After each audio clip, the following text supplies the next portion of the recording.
trust us with the majority, that's exactly what we'll do.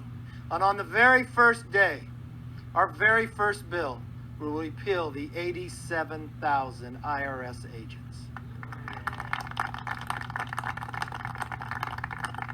Because your government should be here to help you, not to go after you. That's the difference with a new majority. Hey there, freedom fighters. I'm back with another one.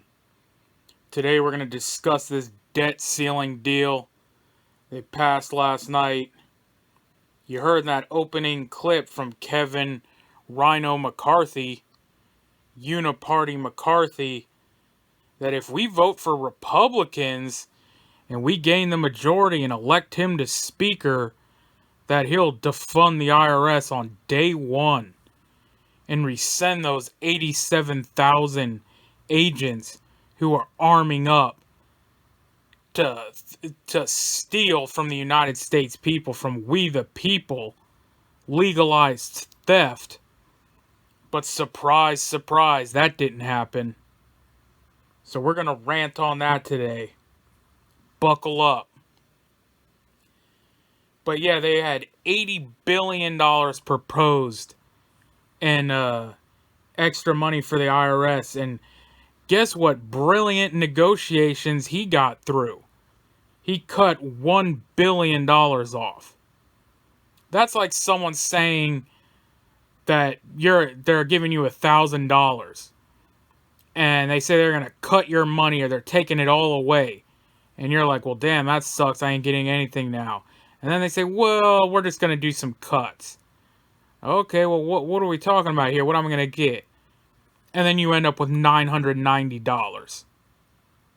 They cut off like a tenth or a percent of your budget. Like, oh no, how will I ever get by? The Uniparty swamp strikes again. And I saw some guy giving an interview on there. Well, we had to do it. We had to take the deal that we could get. It's the only way. Oh yeah, that's the only way? You had all the leverage in the world. And you could have let it burn to the ground. Let government stop. Let the debt ceiling hit. Default.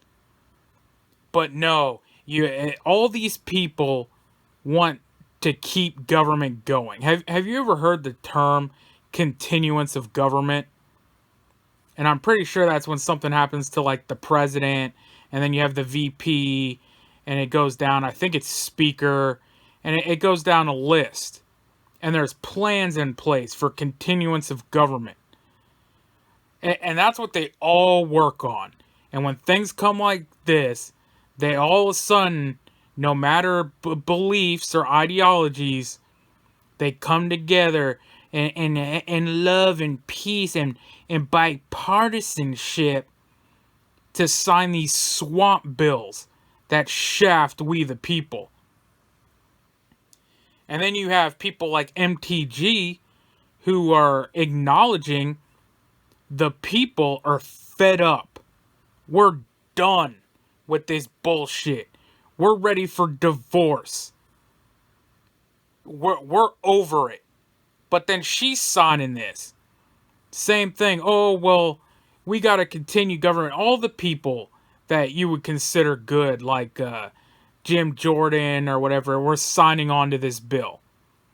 At the end of the day, they all keep government going. They all work for government. They don't give a damn about the people, man. It's over in this country.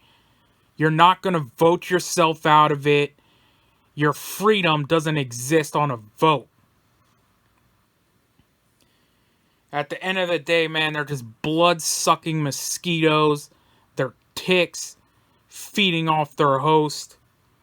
Literally, I mean, the word politics, poly meaning many, and you got your ticks.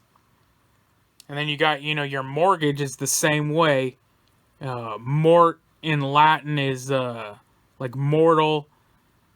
Engage is to get a hold of, like a grip. So you have a death grip. And government itself is to control, to govern, and then mente in Latin is mind. So you literally have mind control. They sell you all this stuff as it's for the people. And it's all talk. All this talk of defund the FBI and dismantle the FBI. You know, if Trump gets in there, do you think it's really going to happen? No. It's going to be, oh, well, I meant like, you know, we're going to like do a couple reforms and here and there. And all of a sudden it shifts into, well, we actually need them. And we support our men in blue and they're helping our country so much. They tell you what you want to hear, and then they shaft you.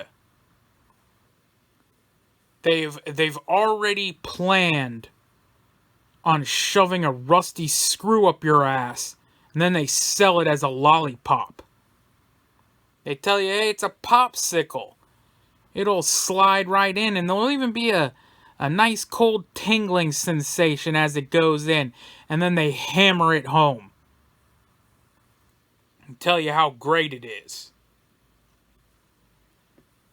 It's bullshit, man. Well, now you're going to get everything that you deserve. Yeah, all the handouts are going to go out. Saw the other day they were handing out iPads to the inner cities. Giving free iPads to, I think it was in Baltimore or New York or something. Who knows? But free handouts for everybody. Give them computers. Give them, free food. They're in the Section 8 housing. Hell, they're storing up the illegals in your hotels now. Kick out the vets, right? Because they don't need it. Move on out, boys. Your replacements are here. That's who we got. And then I saw Mark Thiessen on Fox giving some kind of interview. I don't know if you ever seen this guy before, but I'm not sure what he is.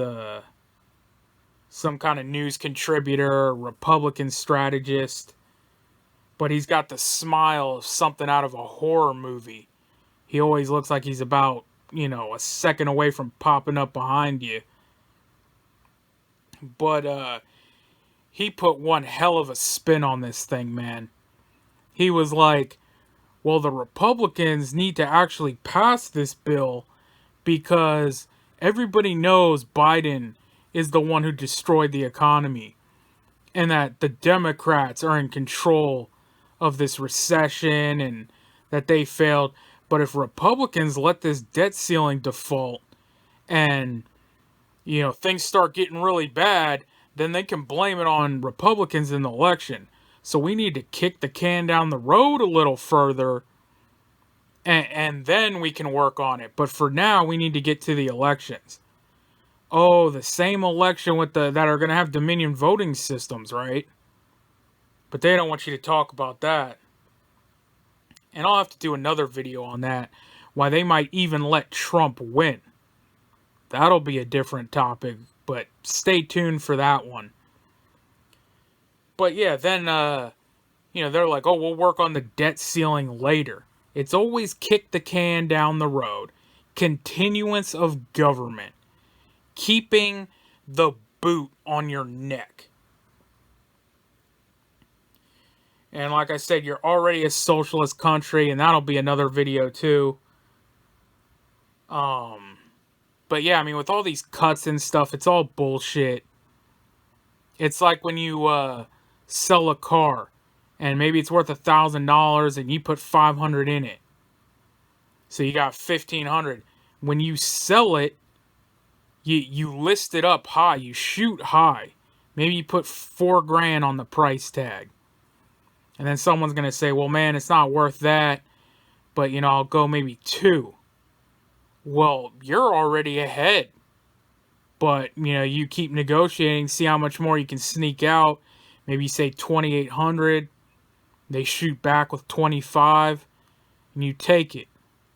Well, you ended up with $1,000 extra than you thought you were going to have. What you were trying to get just to break even.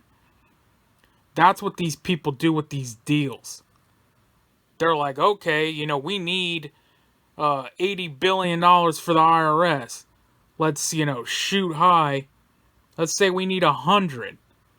And then even if they chop off, you know, a quarter or something, 20%, you still end up where you needed to be. And then they act like a victory. They sell it to you as a victory. Like, oh yeah, we chopped off some funding. It's all bullshit. Yeah, but, I mean, that's pretty much it. And like I said, no one's coming to save you. We're on our own. Only God can save you. So get right with God. Freedom Fighters out.